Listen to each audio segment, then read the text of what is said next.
Magandang araw po mga Kapinoy. Kamusta po kayo? Magandang umaga, tanghali, hapon, gabi. Kahit saan parte ng mundo man kayo nandun ngayon, ano? Ngayon po ay araw ng Miyerkules, June 25. Ang bilis ng araw, ano? Maya ay, ano na naman, fall na naman, my gosh.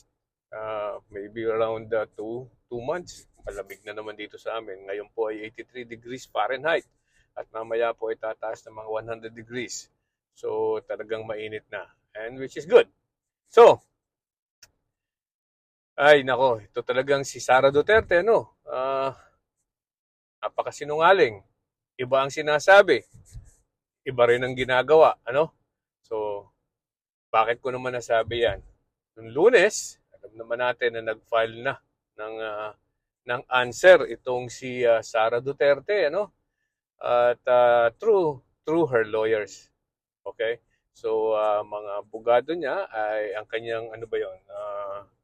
15 abogado o 16 na abogado ay sumagot, ano?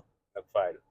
At ang gusto niya ay i-dismiss ang impeachment case. Right, ano? Sa halip na sagutin ang mga aligasyon ay humihingi siya ng dismissal ng impeachment case. Alright, so bakit ko nasabing napakasinungaling, ano? Ay, natatandaan nyo kung noong siguro may 1 buwan na, ano? Aba, ay, di ba, sabi niya, I want the impeachment to continue and I want bloodbath.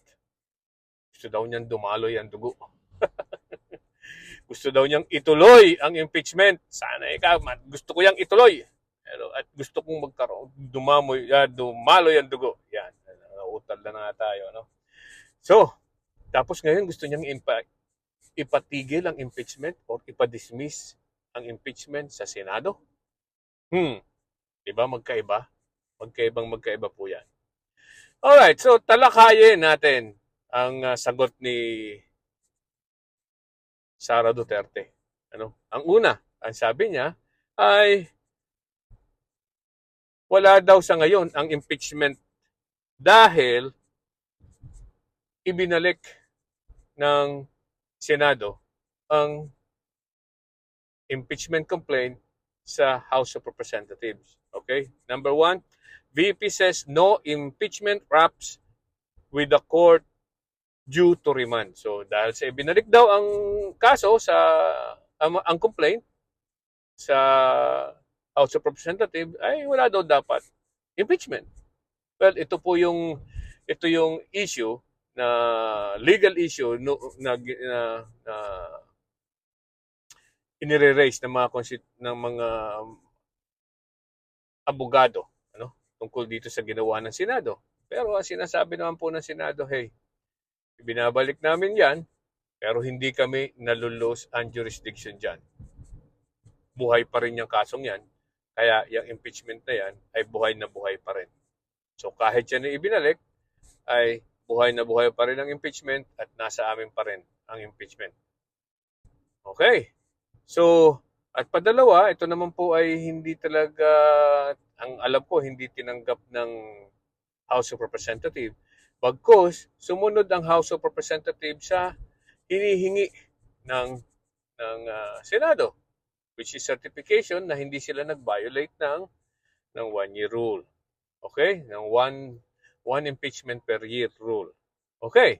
So number 2, ang sabi ng ni BP, impeachment violated Constitution. Ito rin po 'yon, ano? Ang sabi daw po ang House of Representatives dahil nag-file ng more than one impeachment complaint ay nag-violate daw ang Constitution ang House of Representatives.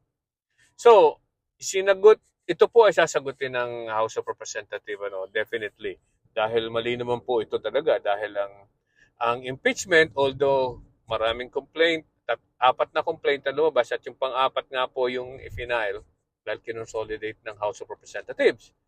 Ngayon, yung first three ay ano po yan, hindi na i-refer sa Office of the Speaker at saka hindi rin po na i-refer hindi na i-transfer sa Committee on Justice. So, yung pong sinasabi na initiation, magsisimula lang pag yan po ay in-refer sa Committee on Justice. Ngayon, sinasabi din po dan yung 10-day rule. So, ang sinasabi ng House of Representatives, hindi rin na-violate yung 10-day rule dahil po according to the Constitution, yun daw pong yung mga impeachment complaint na yan ay dapat i-refer within 10 days of session sa Committee on Rules. Committee on Justice. Pero sabi naman ng House of Representatives, hindi nila na-violate yun dahil walang 10 araw, hindi lumipas ang 10 araw. Alright. Number 3, ito, sabi ni VP, impeachment case cannot cross over to 20th Congress. Ito rin po yung matagal nang ina-allege, ina-allege ng maraming maka-DDS na ang impeachment daw ay hindi pwedeng ilipat o magtumawid sa 20th Congress. So ngayon po ay 19th Congress, ang 20th Congress ay simula sa June. Alright, sa mga bagong halal sa House of Representatives. Tapos, at saka 12 senador na bago. Ang sinasabi nila ay hindi daw pwedeng tumawid kasi ang sabi daw po sa konstitusyon ay ang mga nangyari o mga ginagawa ng isang nakaraang kongreso ay titigil na. Pag hindi natapos ay titigil na at magsisimula na uli ng bago sa susunod na term. Okay? Pero, mali po yan dahil ang sinasabi po diyan ay totoo ang sinasabi niyan na when regards to legislative function of the Congress. While ang impeachment po ay nasa non-legislative function ng Kongreso. Okay? So, katulad po ng Electoral Tribunal, kahit po tapos na ang nasabing Kongreso, ay pwede pa rin pong ituloy ang pagbibilang, lalo na't kung yan ay about the presidency or vice presidency election returns. So, yun po ang po pwedeng gawin. And ngayon din po, itong impeachment ay hindi ito legislative function. Alright? So, this can cross over from the 19th to 20th Congress. Alright? Pang-apat ay of course, yung pong mga sabi ni Sarah, ay ito daw pong mga allegations sa kanya ay unsubstantiated. Alright? Wala daw pong pruweba. Alright? Ayun daw po. At ang sinasabi, ang allegation under this complaint is not only misleading but self-serving. At wala daw pong walang katotohanan. Alright? So, ang sinasabi po dito ay general denial, which according to our rules, kung sa rules of court po, ay para pong admission yan eh. So, kumbaga pag sinabi mong hindi totoo at hindi ka nagsabi ng counter evidence or counter arguments, ay parang mo na rin sinabi na hey, totoo lahat yan. Okay? So, ang isa po dyan sa mga sinasabing unsubstantiated allegation daw, mga allegation na walang katuturan ay ito pong sinasabi ng mga testigo na yun daw pong tungkol diyan sa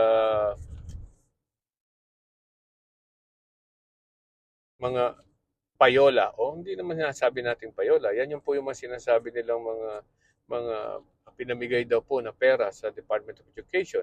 Wala daw po sinasabi na yun ay Wala daw ebidensya na yun ay galing talaga sa Vice President.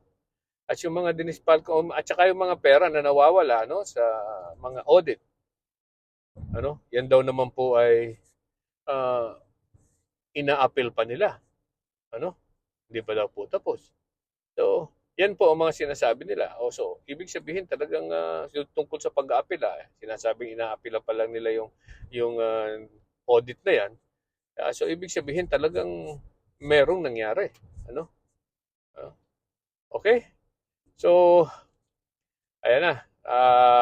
Talagang sinungaling ito si Sara, no?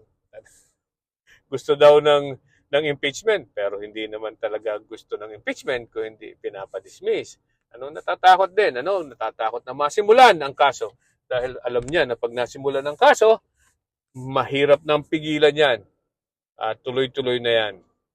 Puro delaying tactics po yan hanggang sa makalimutan ng tao. Kaya tayo ay hindi titigil hanggat hindi natutuloy ang impeachment na yan. Kailangang malaman ng tao kung totoo ang mga aligasyon na yan. Okay? Maraming salamat po. Bye-bye.